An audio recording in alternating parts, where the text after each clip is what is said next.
Anticiper, prévenir, surveiller sont des atouts majeurs pour la protection des massifs forestiers à Cannes.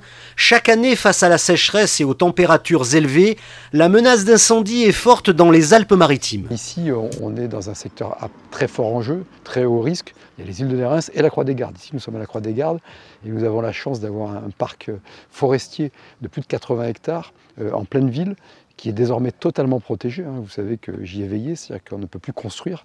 Et donc ce parc est un trésor naturel, mais très fragile. Il y a beaucoup de mimosa, qui est une espèce certes esthétique l'hiver, mais invasive. Il y a beaucoup de pins. Donc oui, dispositif particulier avec plusieurs centaines de points de connexion à l'eau. Et ensuite, une surveillance policière par le drone, qui a été présenté tout à l'heure, par la brigade équestre qu'on n'a pas évoquée, mais qui est basé ici et qui patrouille régulièrement, et bien sûr par le travail des pompiers. Oui, le moindre petit détail peut changer les choses, et comme vous le dites très justement, c'est le facteur vent qui est déterminant.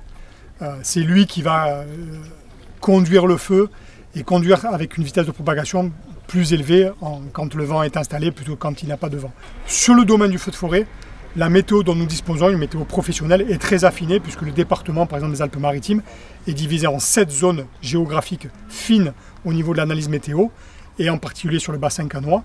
Il y a 2 zones météo qui sont particulièrement étudiées, et nous adaptons notre dispositif de surveillance et de lutte en fonction du risque météo, ce qu'on appelle nous le risque météo, qui est lui de plus en plus performant, et là aussi issu d'un retour d'expérience de nombreuses années. Par sa géographie, la ville de Cannes est exposée à différents risques majeurs, et notamment au risque incendie comme ici à la Croix-des-Gardes, qui a une végétalisation très inflammable et qui reste un des points sensibles de la commune.